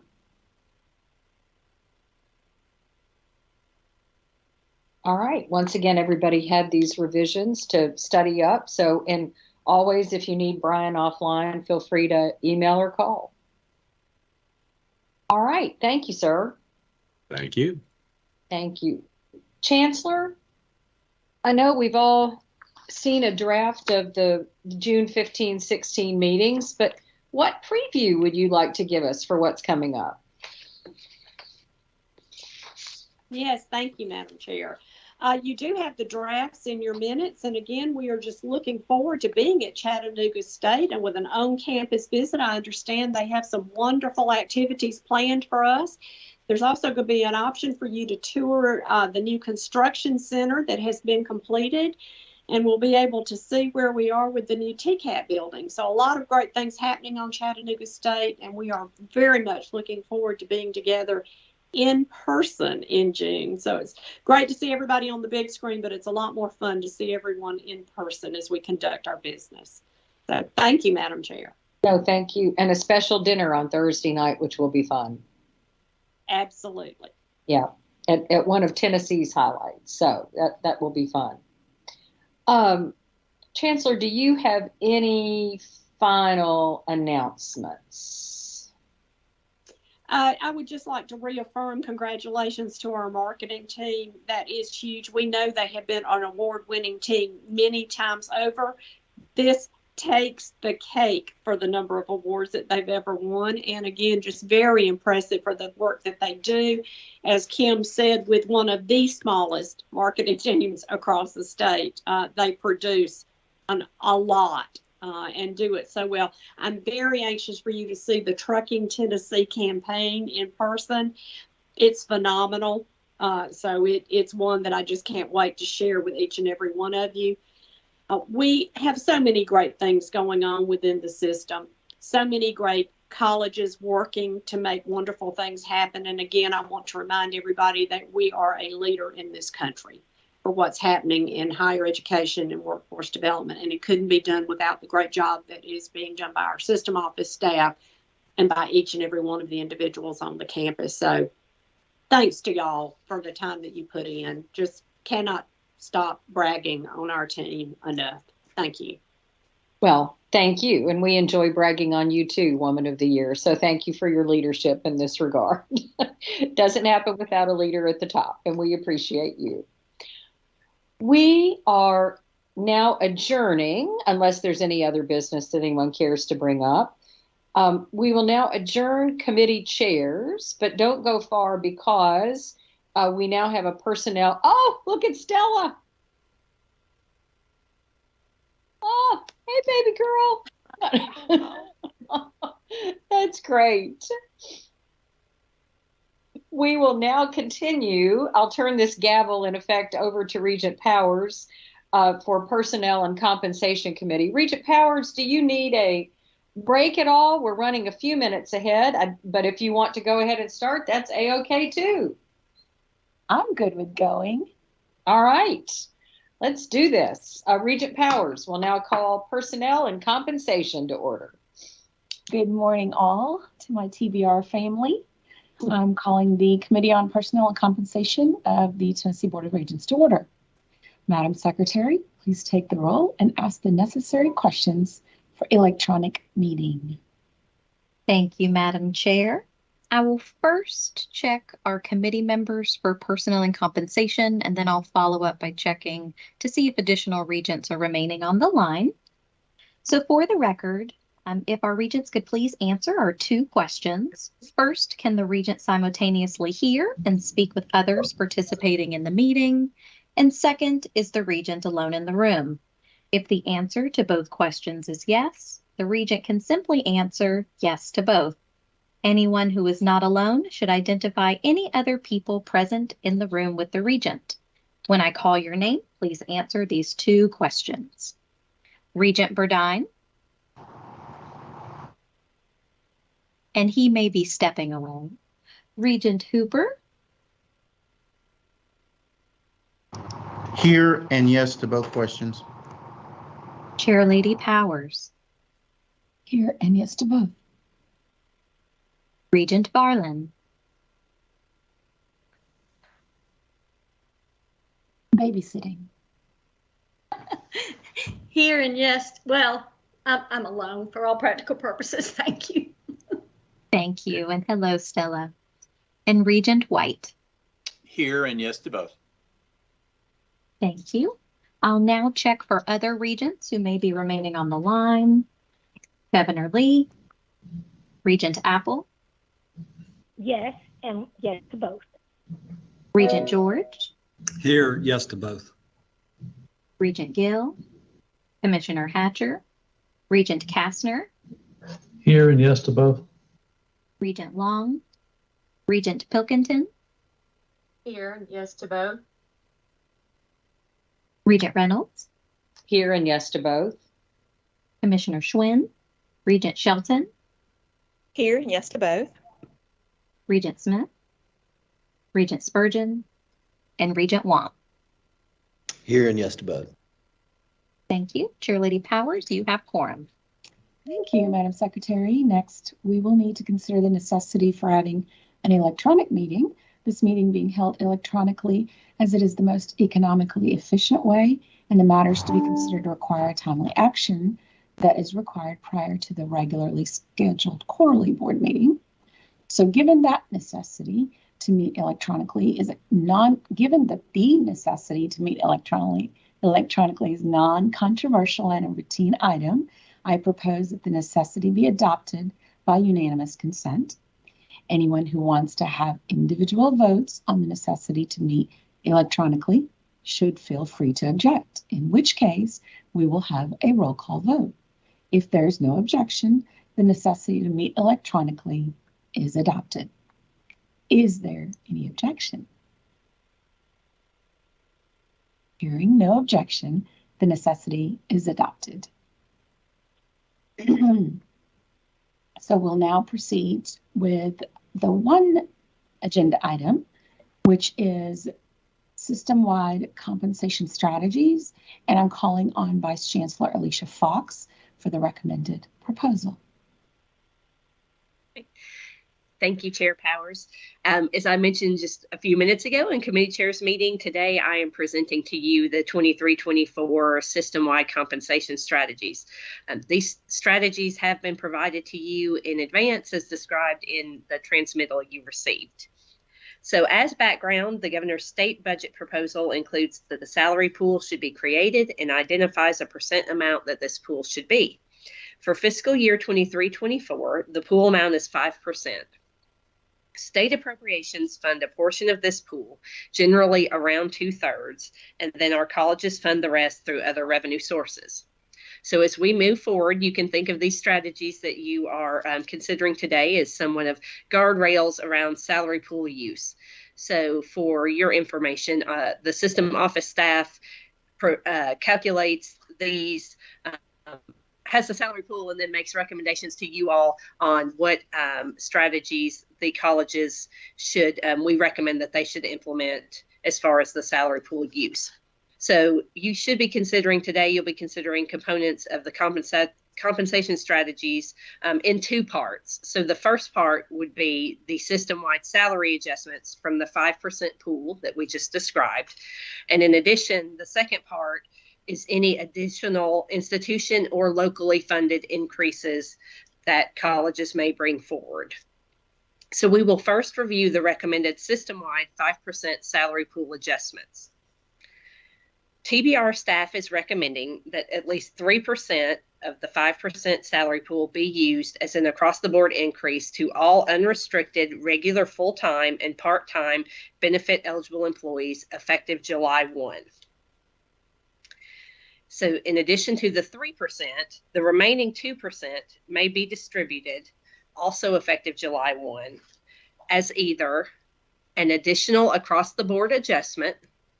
So for instance, a campus may submit something for consideration that would be a 5% across the board raise for all employees.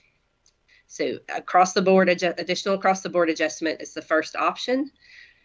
Payment on the college's board approved comp plan. So if they have a compensation plan that is currently active, they can use the other 2% to make payments towards this compensation plan. So they can use their compensation plan to drive additional adjustments there. Third, faculty promotions. Again, using the compensation plan as a guide, or as they have completed their required paperwork to move to a different promotional status. Or they can do a combination of any of those. So some colleges may choose to do a 4% across the board and then 1% towards their compensation plan. Again, today, all you are improving is the strategies that the colleges may imply to use their 5% salary pool. So once the compensation strategies are approved by the Personnel and Comp Committee today, the colleges will be required to submit their individual strategies to the system office staff for presentation at the June committee meeting for board review and approval. Any questions related to the first part, which is the salary pool adjustments? So again, in summary, staff is recommending a 3% across the board for all full-time and part-time benefit eligible employees. And then campuses would have the flexibility with their other 2% to make comp plan payments, additional across the board, faculty promotions, or any combination thereof with the other 2%. Looks like none. If no questions at this point, I'll move forward to the second part of the strategies for your consideration today, which are the additional institutional or locally funded recurring increases in one-time payments.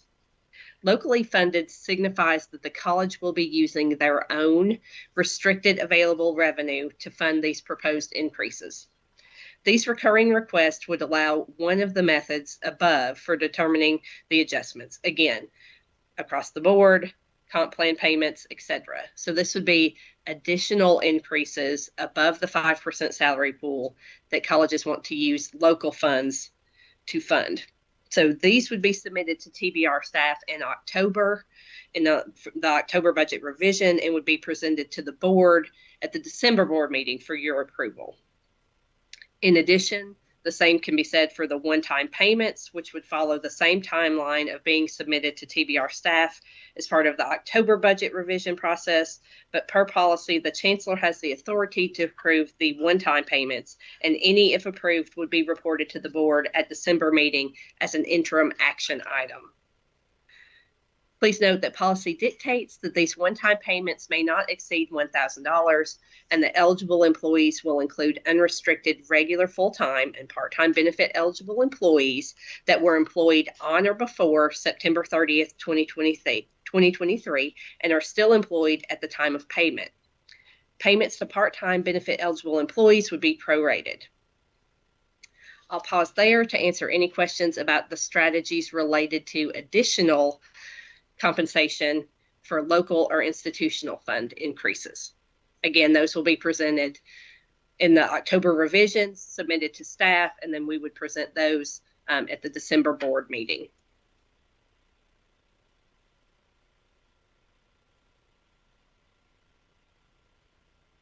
If there are no other questions, Chair Powers, this completes my presentation and the recommendation of these strategies for approval. Again, happy to answer additional questions if there are any. Thank you, Vice Chancellor Fox. So at this time, Chair will entertain a motion, and we can follow with any discussion if necessary. Is there a motion? I'll make the motion. It's Tom. Thank you, Tom. And a second, please. Second. Who was that? I'm sorry. Oh, thank you, Regent Cooper.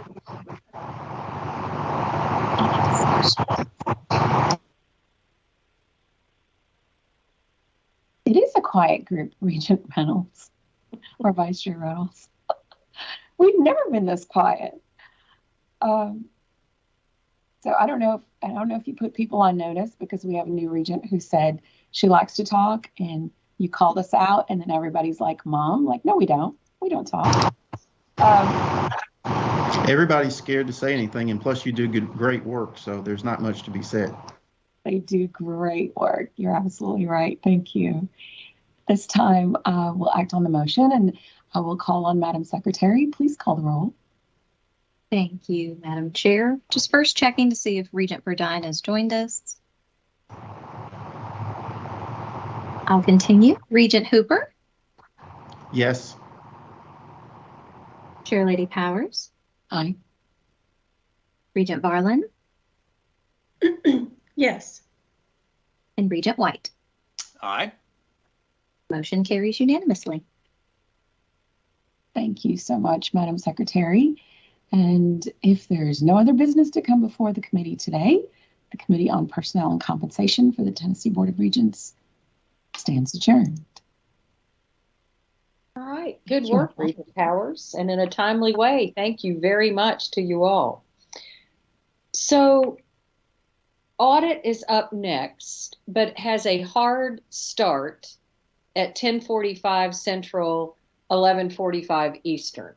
So you now have about 33 minutes to take a break, get a couple of things done. And Mariah, I know we have a different Teams entry for the executive session of audit, but should we just stay on this particular feed for the next 30 minutes or so? Yes, ma'am. That would be great. And if participants would like to turn off their cameras, mute their microphones, you're more than welcome to. But yes, please stay within this meeting.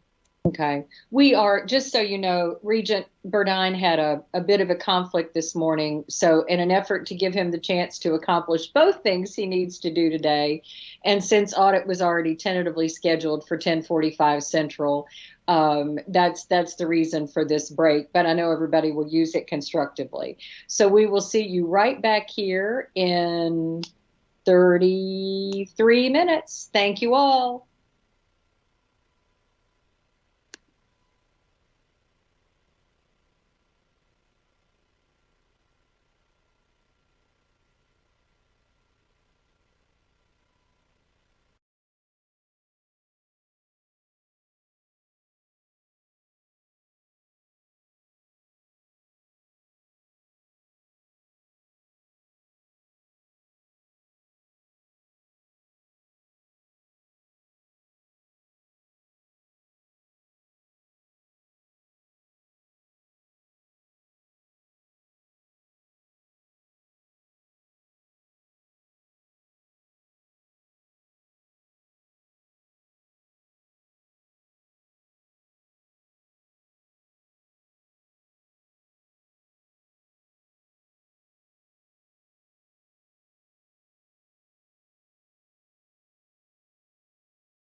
I'll call the meeting of the Audit Committee to order, and Brian, if you'll call roll.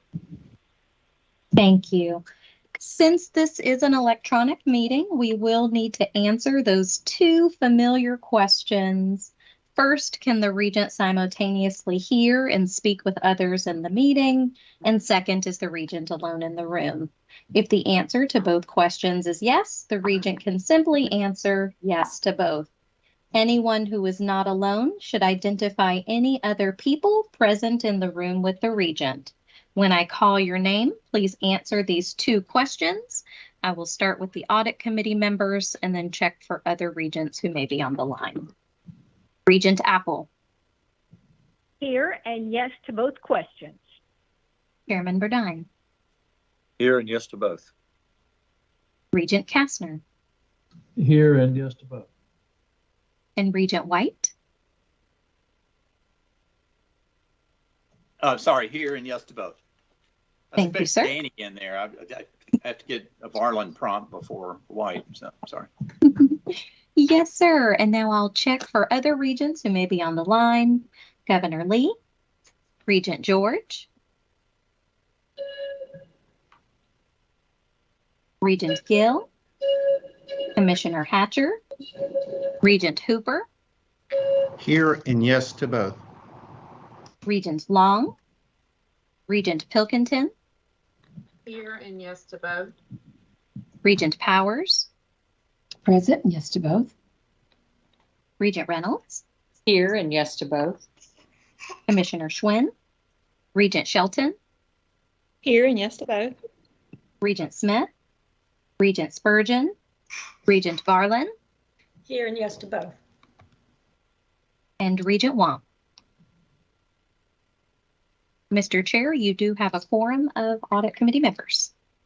Thank you, ma'am. This meeting is being held electronically. It is the most economically efficient way. The matters to be considered require timely action and review by the audit committee. Given that the necessity to meet electronically is a non-controversial and routine item, I propose that the necessity be adopted by unanimous consent. Anyone who wants to have individual votes on this necessity to meet electronically should feel free to object, in which case we'll have a roll call vote.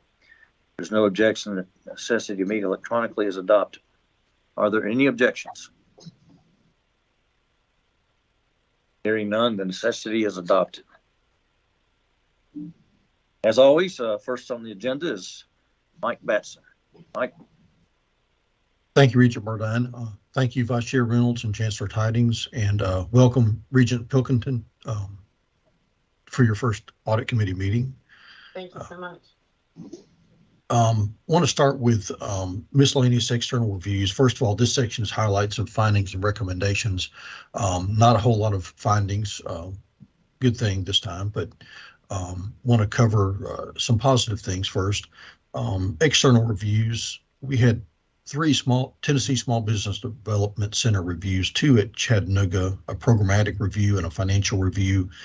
And then a financial review also at Jackson State of their small business development centers. There were no findings for any of those. Next up are federal audits. We had 2 federal audits this period. First at Vol State, U.S. Department of Defense compliance review, and then at TCAP Paris, there was a U.S. Department of Veterans Affairs compliance survey review. Again, no findings and no recommendations for either of those, so that is great news.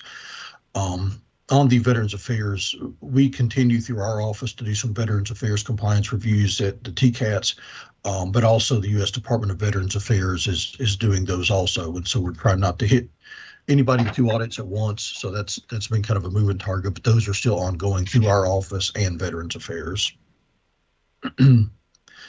Next up, internal audits, a few that I'd like to highlight here. Columbia State did a HERF compliance review, no findings there. That's in your materials on page 23.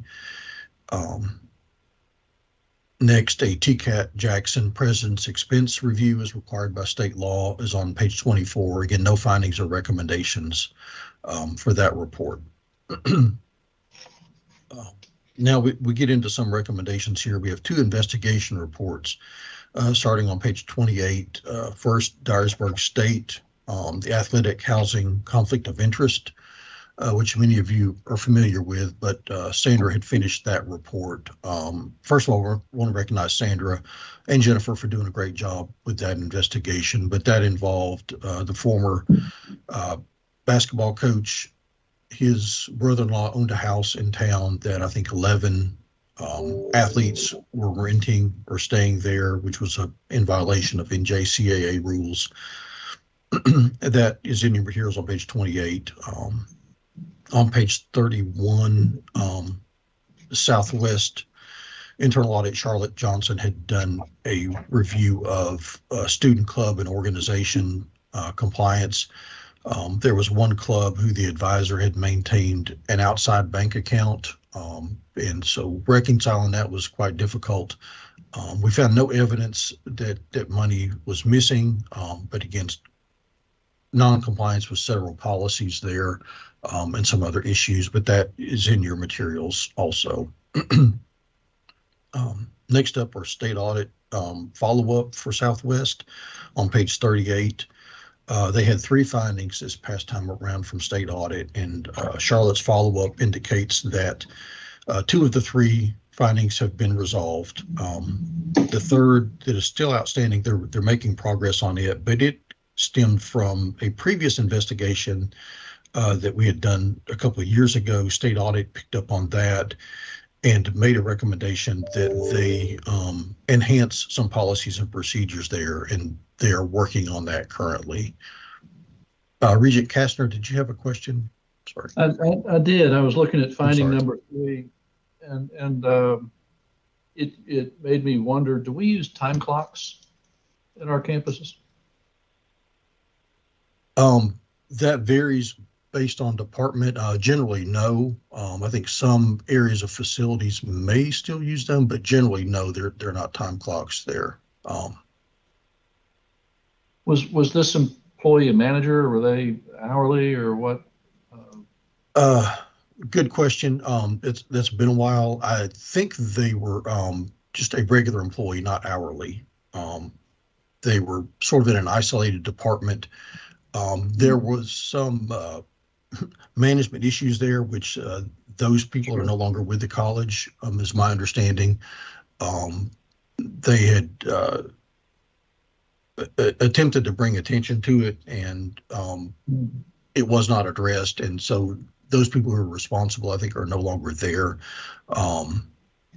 No, I understand that sounds like like a partially good outcome, but yeah, in our business, we've got, I don't know, 35,000 employees, and we do use time clocks for a great number of positions. I don't know, just something to think about. But thank you. Thank you.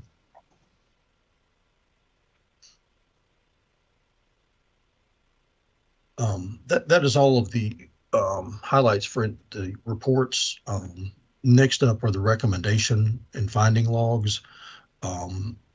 Those are in your materials. Still making progress on those. A lot of new recommendations this time around. One thing I do want to mention here, and we'll pick up on it again later, is we are always focused on making effective and timely corrections and corrective action plans, and ensuring that the colleges implement their recommendations timely. One thing we want to provide to the audit committee is hopefully some more meaningful information and more meaningful data. I know you can look at those logs and say, okay, well, this college had one that's been there since 2022. It's still outstanding, but we want to kind of give you some more data, and we'll touch on that a little bit later, but we're working on some more information. It's still a work in progress. We'll give you a draft a little bit later on to help communicate how effectively those corrective action plans are being implemented. But on the recommendation logs that are currently there, we continue to follow up on those monthly once they get past their due date. If there are any questions on any of those particular recommendations, I'd be glad to answer any of those that you have.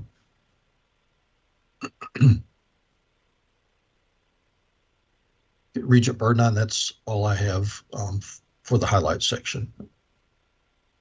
Thank you, Mike. That was informational items and requires no action. Next, we'll move to audit reports and reviews.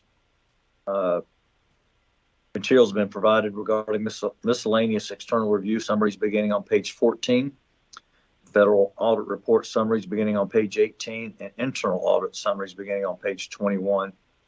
Items placed in this section are required to be reported but may not need further discussion unless a member wants to have something discussed. Does anyone want to have anything pulled so we can discuss it? Hearing none, then this is an informational item also. Requires no action. Mike, back to you, please. Thank you, Regent Burdine. On system-wide internal audit highlights, a few things that I'd like to cover here. First are some vacancies. Back in, April, Crystal Pittman, who was the auditor at Jackson State, has resigned. We hate to lose Crystal. She's very valuable, very smart, great person to work with. But her last day was April 26th. They have posted the position. I think it closes next week. Hopefully we'll get some good candidates there. Also, Motlow is still searching for a replacement for Tammy. The first time around, there were no qualified applicants. It's been reopened, and for both of those, we have advertised those in various other places, including the Association of College University Auditors, to try to get a better pool for both of those. I will be involved in that search process for both colleges, including being on the search committee there. So we're trying to get those filled as soon as we can. Hate to lose both of them, but again, it's as you've heard before, it's hard to fill right now. On that note, one thing I want to mention, looking ahead to the future in the next audit committee meeting, we're working on tweaking the internal audit policy. As you know, it includes requirements for the positions, including the campus positions, and we're trying to update that and considering current risk for information technology and that kind of thing, and trying to create a situation where we can get a little more broad pools at the campuses when we do have a vacancy. I have been working on a draft for changes to the policy, and Brian is looking at that also. Hopefully we'll have that for you at the next audit committee meeting for a vote to change that policy a little bit. Nothing major, but again, hopefully just bringing that policy forward a little bit. Next, I want to mention, we'll discuss our budget again in a little bit later on. Right now, I want to mention that we had requested in our budget, and thank you to Chancellor Tidings and Alicia, this was approved, is for investigation assistance in terms of helping us. Jennifer is inundated sometimes with investigations, and this will provide us with sort of a backup person, a temporary part-time as needed basis to come in with some smaller investigations and help out on those.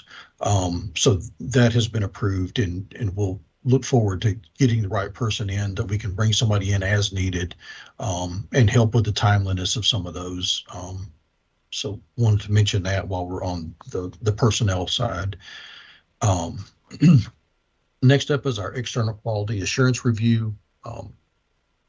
That is actually ongoing right now. We have submitted our documentation to the reviewers, our external reviewers. They are reviewing work papers and all of the information items that we provide to them, quite a few documents. We've provided those to them, and they are working on those as we speak. They will be on site in the middle of July at a couple of the campuses and then here at the TBR office. So you will be hearing more about that, and I'll be in touch with you on an individual basis going forward with that. Next, an update on management risk assessment. We had planned to provide that to you at this meeting originally. I think it's going to work better if we do it in August. The CIOs are working on a comprehensive information security risk assessment that we would like to present with the overall risk assessments as a component of that. And so instead of spreading that across two different meetings, We're going to try to roll that up into one for the next meeting. I think that'll be much more useful for you, much more informational. John Cleese and I are going to work to integrate those together, and hopefully we'll have a lot of great information on the risk assessments in August. If there are any questions on that, I would be happy to answer those.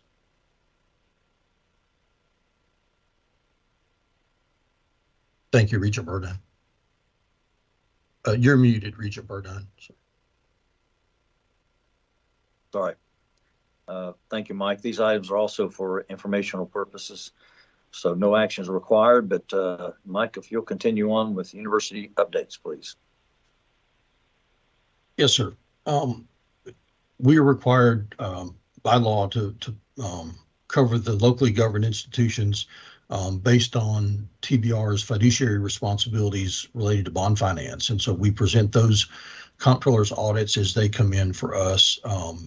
There are actually 5 in your materials this time, 3 with no findings. Austin P, Tennessee Tech, and MTSU had no findings.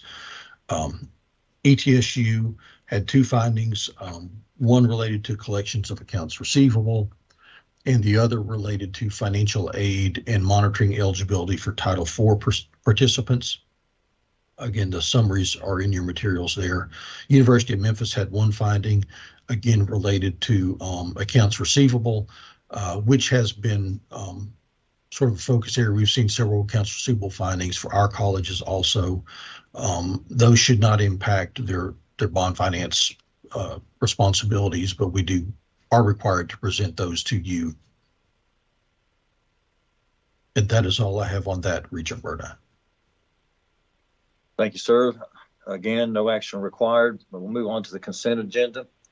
We will need a vote at the end of this section. You've already been given the items on the consent agenda, and we will take a vote unless, does anyone have any item they want to have pulled for further discussion?